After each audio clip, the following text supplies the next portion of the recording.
Pour donner un petit peu de contexte là, donc Jeanne, aujourd'hui, on va dire, ça veut pas dire qu'on parlera pas d'autre chose aujourd'hui ou même une autre fois, mais aujourd'hui, tu es là un petit peu pour nous parler de ton expertise du thé.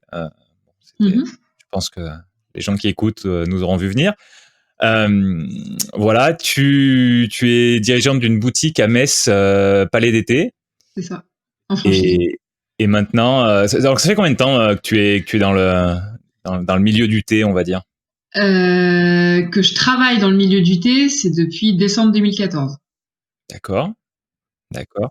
Et tu t'y intéressais longtemps avant? Comment est-ce que tu as découvert le thé?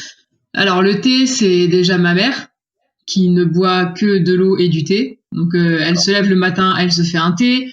À 10h, elle se fait un thé. Quand elle rentre le soir à 4h, enfin, ou quand il est 4h, elle se refait un thé. Le soir, elle va se faire une tisane. Donc c'est la théière, elle chauffe tout le temps, tout le temps. C'est juste la base en fait. C'est un mode de vie. C'est un truc qui est inclus dans notre quotidien.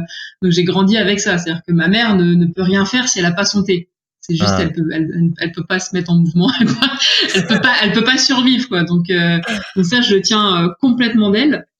Oui. Elle a toujours bu des mélanges parfumés, des trucs un peu fruités et tout ça. Et puis après, moi, j'ai fait des études de chinois. J'ai fait une licence de chinois. Et j'ai fait ma 3e année en Chine. Oui. Et du coup, lors d'un voyage, ma mère est venue en Chine avec moi.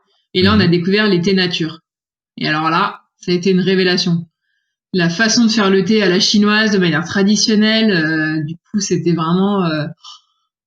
c'est une révélation, je sais pas quel autre mot employer, c'était vraiment, on a découvert la feuille de thé, les parfums, les arômes, on a découvert qu'on pouvait laisser les feuilles dans la tasse, on rajoutait de l'eau chaude au fur et à mesure, il y avait même pas de filtre, tu filtres avec tes dents, enfin c'est une autre façon de faire. Et puis dans un salon de thé, ils nous avaient rapporté des petits pignons, des graines de tournesol et des fraises pour accompagner le thé, enfin du coup c'était vraiment surprenant.